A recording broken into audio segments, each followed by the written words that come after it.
Pada pembahasan kali ini, saya akan membahas materi terkait investasi.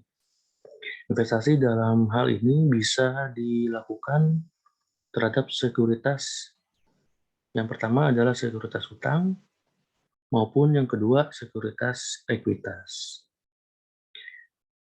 Namun dalam pembahasan ini saya membatasi pada pembahasan awal yaitu terkait investasi dalam sekuritas utang. Sekuritas utang dalam contoh ini kita contohkan yaitu obligasi, di mana investasi ini pemahamannya adalah jika kita sebagai PT, misalnya contoh PT A, dan di sini ada PT Bina Citra. PT Bina Citra membuat suatu peluang bahwa entitas luar bisa menanamkan investasi di PT Bina Citra. Oleh karena PT A tertarik dengan kesempatan yang diberikan obligasi oleh PT Bina Citra, sehingga dalam ilustrasi ini PT A ini berniat membeli obligasi tersebut agar dia bisa berinvestasi di PT Bina Citra. Di contoh ini bahwa yang perlu kita ingat kembali bahwa terkait obligasi ini bisa terjadi suatu yang namanya diskonto, dan juga yang berlawanan dengan diskonto sebaliknya yaitu bisa terjadi juga premi atau premium. Di ilustrasi pertama ini kita contohkan yang diskonto terlebih dahulu. Langsung saja di ilustrasi pertama ini, pada tanggal 1 Januari 2019, dibeli obligasi PT Bina Citra dengan harga Rp276.834.000. Nilai nominal obligasi tersebut adalah ternyata Rp300 juta. Di sini kita bisa lihat bahwa di nilai nominal lebih tinggi dari nilai yang pembelian ini, sehingga timbul yang namanya diskonto. Obligasi ini dibayarkan bunga nominalnya katanya 1 Juli dan 1 Januari, artinya dalam setahun ada 2 kali. Bunga nominalnya 8%, tingkat suku bunga pasar pada saat itu, saat 1 Januari ini, di datanya 10%. Yang pernah dilakukan atas transaksi pembelian investasi sekuritas utang obligasi ini di tanggal 1 Januari 2019, yang harus dicatat adalah di posisi debit terkait investasi. Investasi di sini adalah akun aset, sehingga sifatnya adalah ketika menambah di posisi debit, ketika berkurang di kredit. Dalam hal pembelian investasi ini, berarti ada penambahan di sisi aset dengan akun investasi utang. Posisinya adalah debit senilai pembeliannya 276.834.000. Kreditnya adalah sebagai pembayarannya yaitu dengan akun kas ini senilai 276.834.000. Setelah pencatat pembelian obligasi untuk investasi tersebut, yang perlu diperhitungkan kembali adalah terkait diskontonya tadi, karena harus ada perlakuan amortisasi. Dalam hal ini, obligasi yang tadinya nominalnya 8%, dikarenakan pembayarannya dalam setahun ada 2 kali, 1 Juli dan 1 Januari, kita perhitungkan di awal bahwa untuk perhitungannya per periodenya adalah 8 dibagi 2, karena di sini ada 2 kali, sehingga obligasinya ini nanti per periodenya 4%. Dan diskontonya pada tingkat setengahnya dari 10% ini, karena dibagi 2 hasilnya 5% per periode, artinya per 1 semester, karena di sini 2 kali. Tabel-tabel yang dibutuhkan, dan di sini teman-teman harus terbiasa dengan Excel, bisa dicoba nanti di Excel masing-masing. Kolom yang dibutuhkan yang pertama adalah tanggal, yang berikutnya adalah kas yang diterima, pendapatan bunga yang diakui, amortisasi diskontonya sendiri, dan nilai buku investasi dari obligasinya, sekuritas utangnya. Di sini kita lihat bahwa kita buat tanggal sampai 5 tahun, di mana 1 tahunnya ada 2 kali seperti ini, 1 Januari, 1 Juli sesuai ilustrasi yang disepakati, 1 Juli dan 1 Januari. Demikian tahun berikutnya juga seperti itu. Tahun setelahnya juga kita lihat Januari dan Juli sampai di posisi 1 Januari 2024. Yang pertama harus dimasukkan adalah di 1 Januari, masukkan nilai pembelian ini, 276.834.000. Masukkan di sini. Selanjutnya ke kolom yang di tanggal berikutnya, 1 Juli 2019. Ada sini perhitungannya, bahwa nilai nominalnya 300 juta dikalikan dengan persentase bunga nominalnya, selanjutnya dibagi 2 karena ya ini tadi, pembayarannya ada 1 Juli dan 1 Januari. Jadi dalam setahun ada 2 kali. Sehingga di sini langsung bagi 2. Hasilnya adalah 12 juta. Angka ini akan sama sepanjang periode pembayarannya itu. 1 Januari dan 1 Juli. Jadi di sini kita samakan semua angkanya menjadi 12 juta. Lanjut ke kolom berikutnya, pendapatan bunga. Perhitungannya adalah sebagai berikut. Tingkat bunga per periodenya yang didiskontokan yaitu 5%, dikalikan dengan nilai buku awalnya yang pembelian tadi 276.834.000. Hasilnya adalah 13.841.700. Demikian juga ke bawahnya seperti itu ya. Namun di sini kita harus menghitung dulu amortisasi diskontonya. Caranya bagaimana? Yaitu pendapatan bunga yang diakui dikurangi dengan kas yang diterima. Selisihnya ini adalah diskontonya. Nilai bukunya menjadi update di angka 278.675.700. Ini adalah nilai buku yang awal ditambah amortisasi diskonto 278. Sedangkan amortisasi diskontonya sendiri adalah pendapatan bunga dikurang kas. Demikian formula ini selanjutnya ke bawah seperti ini, sama. Di kas juga sama, pendapatan bunga formula juga sama. Namun sini yang diikuti adalah sesuai update yang periode sebelumnya.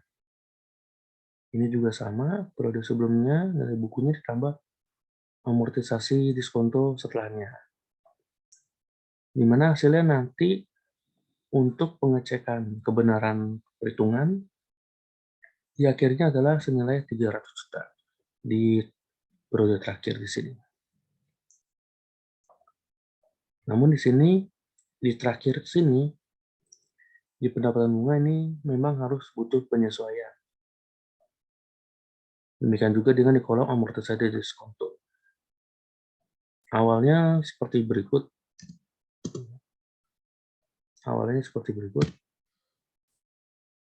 Untuk mencapai 300 juta di akhirnya, di sini diskontonya harus 2858. Ya.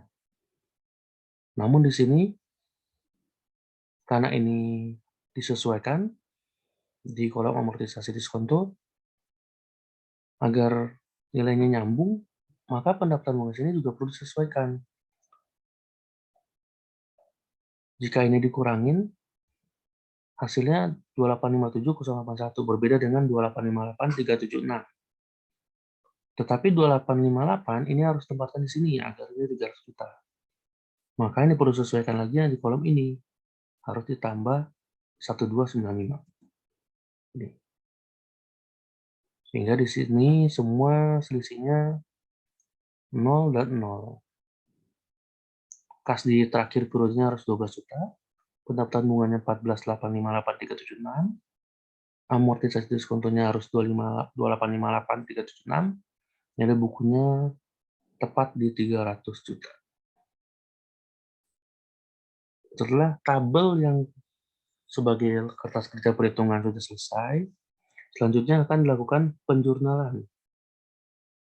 Di sini saya sudah mencontohkan ilustrasi penyelesaian jurnalnya selama 19 sampai 2024. Kita lihat dari awal di tanggal 1 Januari 2019, jurnalnya adalah investasi utang pada kas 276834000. Setelah 1 Januari berlanjut di transaksi di 1 Juli, ya ini pencatatan kas dan pendapatan bunganya. Debitnya kas 12 juta, ini dari tabel sini ambilnya. Tanggalnya harus disesuaikan ya, 1 Juli. Kasnya 12 juta, investasi utangnya adalah di debit 1841. Ini di kolom amortisasi diskonto,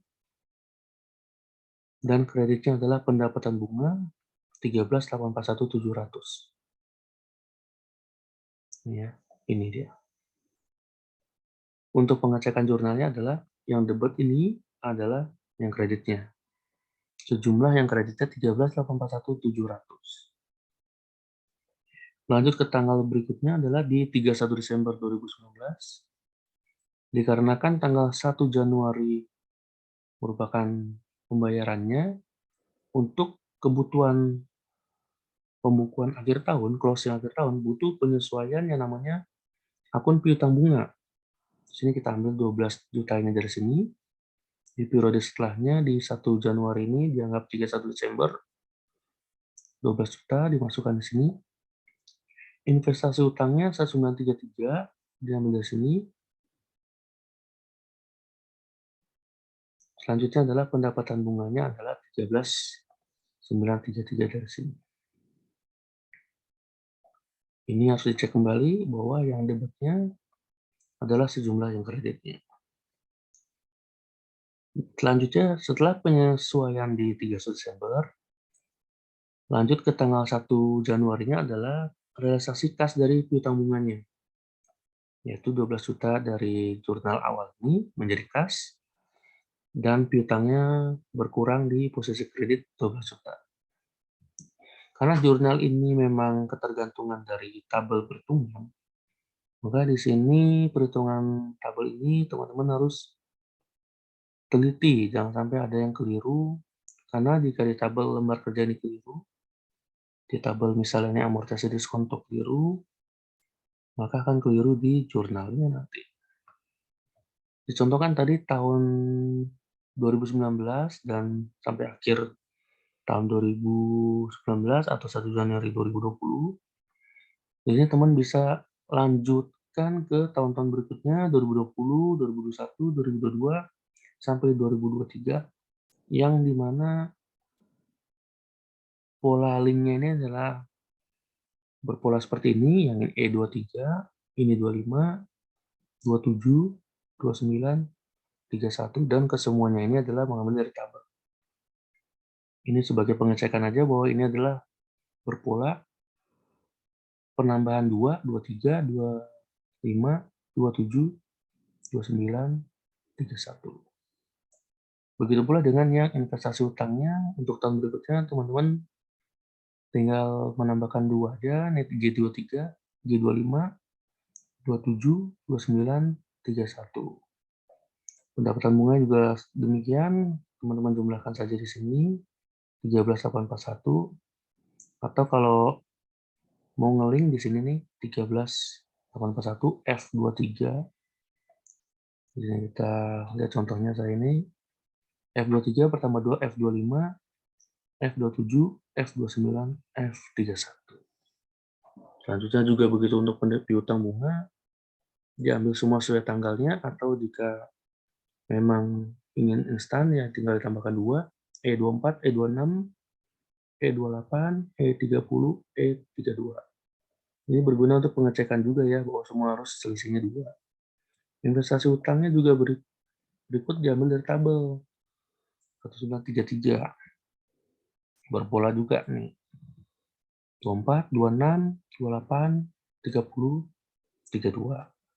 Pendapatan bunganya juga demikian, 24, 26, 28, 30, dan 32. Sampai di jurnal akhir yang berasasi piutang bunga pun juga demikian. Ini mengambil dari sini, karena memang piutangnya beralih dengan menjadi kas, lanjut sampai ke 1 Januari 2024, dan piutang bunga juga demikian. Sampai dengan 1 Januari 2024.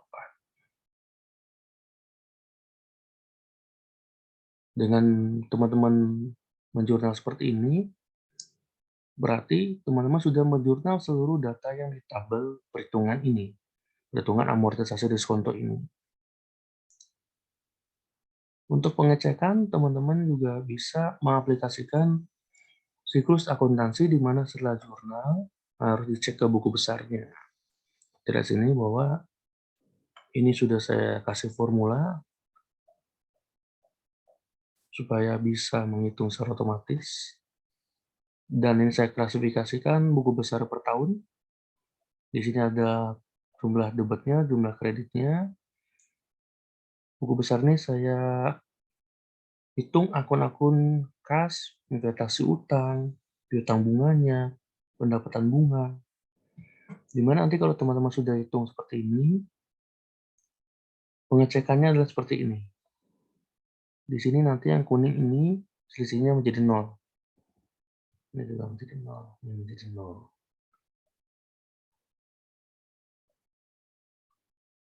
Mengecekkan kembali keterkaitan antara kas dan pendapatan bunga seperti ini. 120 ini jika disisihkan dengan pendapatan bunga itu adalah 23166, yaitu senilai diskontonya. Kita coba di sini, kita cek 23166 ini diskontonya. Jadi hubungannya apa? Bahwa diskonto ini ketika ditambahkan dengan kas yang diterima itu adalah senilai pendapatan bunganya yang diakui 143.166. Seperti itu. Wajar ketika kasnya adalah lebih rendah daripada pendapatan bunganya karena selisihnya itu adalah masuk ke diskonto.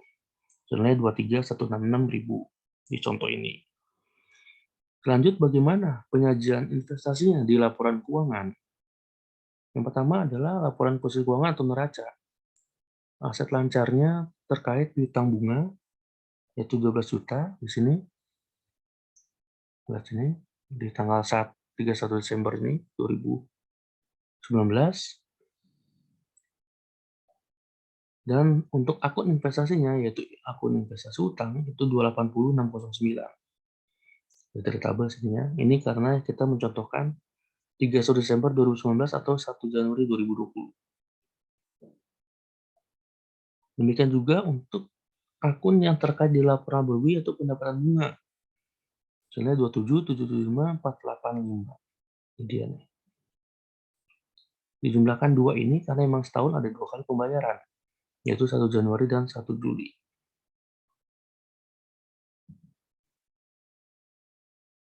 Bagaimana dengan di akhir tahun 2023? Ini kita bisa link kembali nih. Piutang sudah menjadi 0. Nih, debit dan kredit sama. Investasi utangnya, kita lihat saldonya adalah 300 juta. Debit kurang kredit. Pendapatan bunganya juga demikian. Debit kurang kredit kurang debitnya 143.166.000. Dan ketika seperti ini, setelah selesai pengerjaan di ilustrasi yang pertama. Di ilustrasi kedua, bagaimana jika perusahaan berniat menjual investasinya? Contoh di sini, ketika di awal tadi dia membeli 1 Januari 2019, sering berjalannya waktu di contoh ilustrasi kedua, di tanggal 21 September ini, perusahaan berniat menjual investasinya pada kurs 98. Apa artinya kurs 98% ini? Berarti kita harus mengalihkan 98% terhadap nilai nominalnya. Maka harga jualnya adalah 294. Perhitungannya adalah 98% dikali dengan nominalnya 300 juta. Untuk pengecekannya teman-teman bisa seperti ini, 100/98 kali 294. Itu akan ketemu 300 juta. Yang diperhitungkan setelah harga jual yaitu nilai bukunya per 1 Juli. Karena yang mendekati 1 September, pembayaran yang realisasi sebelum 1 September yang mendekati adalah 1 Juli. Kita lihat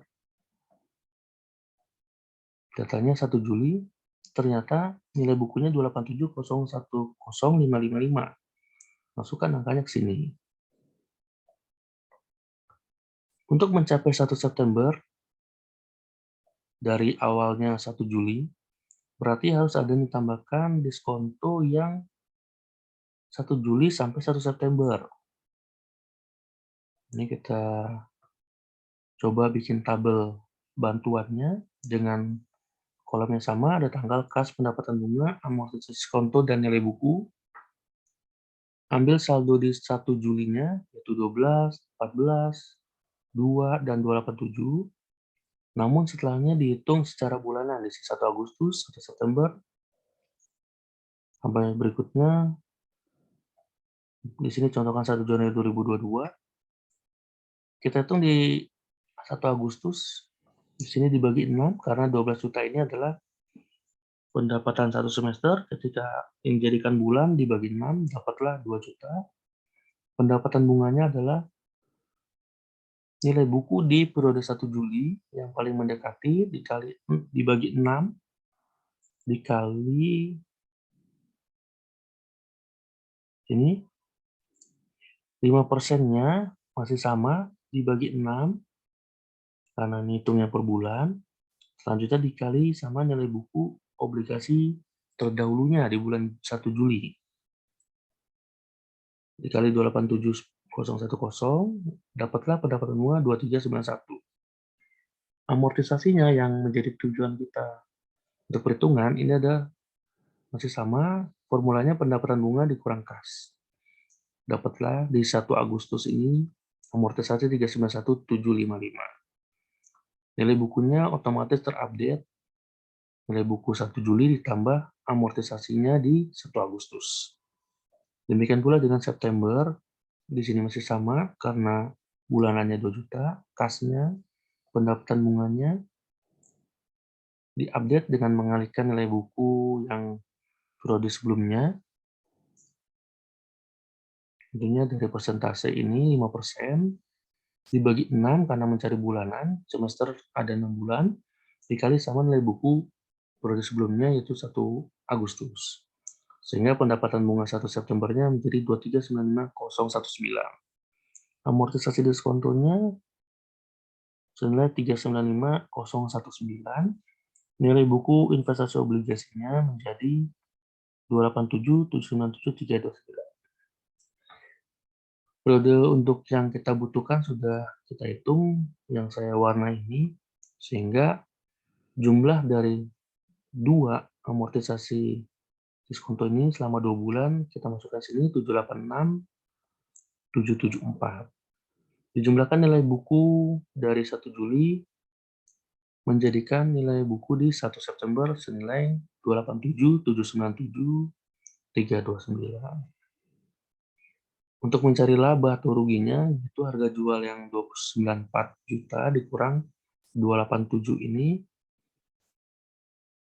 menjadikan angkanya adalah di laba 6202.671. Setelah perhitungan selesai, dilanjutkan dengan dicatat dengan jurnal. Bunga nominal 1 Juli September adalah 2 bulan, sehingga menjadi 4 juta ya, karena 2 juta ini per bulan kan 2. Jurnal ketiga 1 September untuk amortisasi diskonto, debitnya investasi utang, kreditnya pendapatan bunga senilai 786.774. Jurnal yang diperlukan di 1 September terkait penjualan investasi, kasnya 298. Ini adalah penjumlahan dari pendapatan bunga yang diperoleh 4 juta, investasi utangnya sendiri dinilai 287.97, Dan labanya yang telah kita perhitungkan tadi 6,2. Di sini 6,2 juta. Dicek kembali bahwa kas yang terima adalah 298 juta. Ilustrasi berikutnya, ilustrasi ketiga. Jika tadi ilustrasi pertama adalah yang obligasi timbul diskonto, di ilustrasi 3 ini masih di perusahaan sama ilustrasinya, namun di sini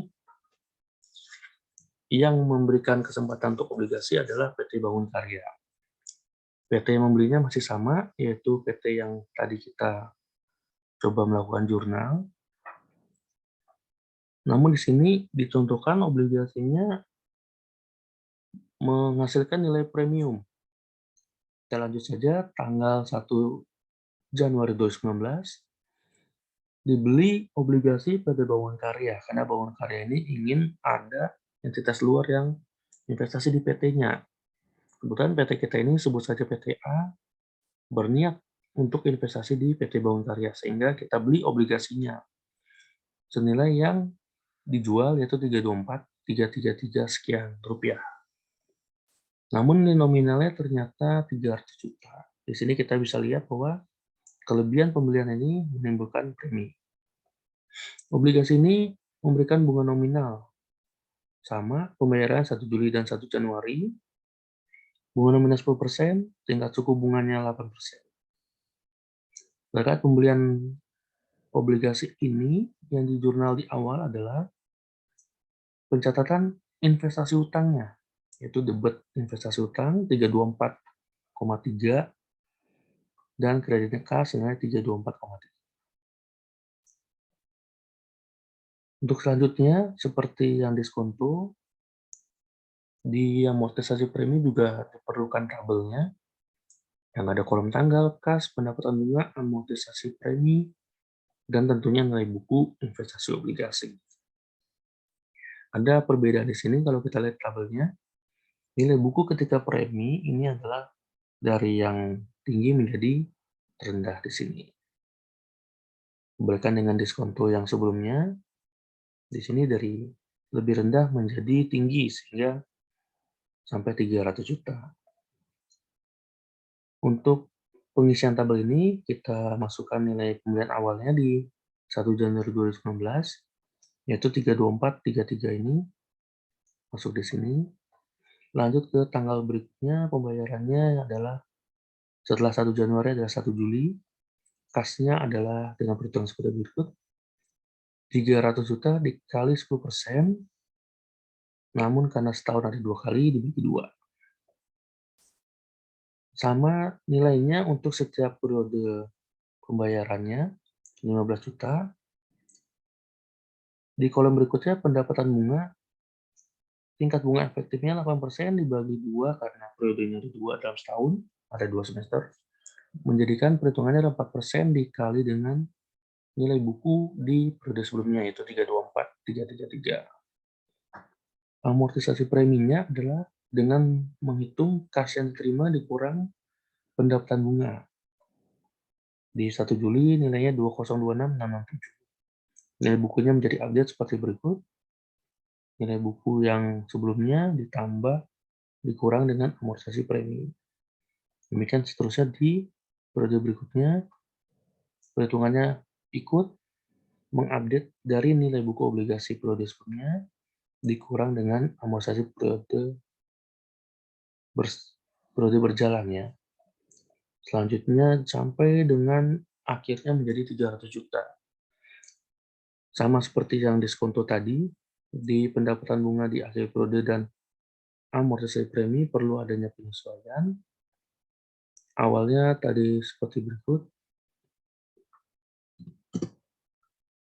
Di sini masih 0. Sehingga untuk di sini mencapai 300 juta,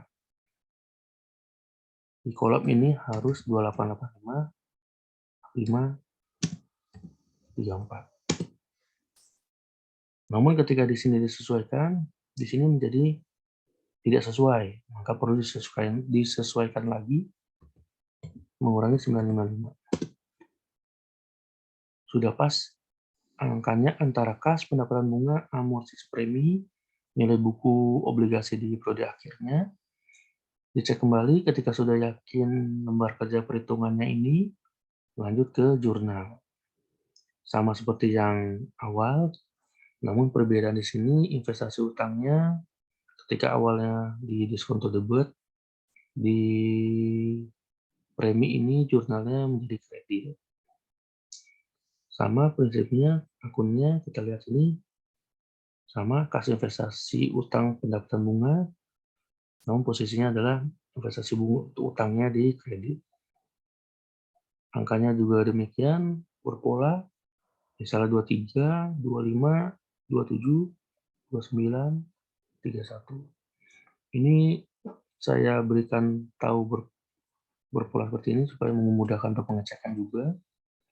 Dan biasakan dengan kalau jurnal, cek kembali debit sama kredit harus balance, tidak ada selisih, pas gitu ya. Ini. Lanjutnya di tanggal 31 Desembernya juga seperti jurnal di diskonto, cuman posisinya aja yang kita lihat ini investasi utangnya kredit. Ketika diskonto di debit. Angka semua di sini berasal dari tabel yang kita hitung tadi. Dari sini, jangan lupa dicek debit dan kreditnya harus sama, tidak ada selisih. Demikian pula dengan yang akun kas sebagai realisasi piutang bunga di periode sebelumnya. Ini kita lihat di sini, angkanya ngelink ke piutang bunga. Untuk lebih yakin atas perhitungan tabel dan jurnalnya, teman-teman bisa memanfaatkan buku besar kembali sebagai pengecekannya, di mana nanti di sini sudah ada formulanya, sudah hitung otomatis, sudah saya susun sedemikian rupa, sehingga nanti cara pengecekannya adalah di sini nanti 0, di sini 0, di sini juga 0, di sini juga 0.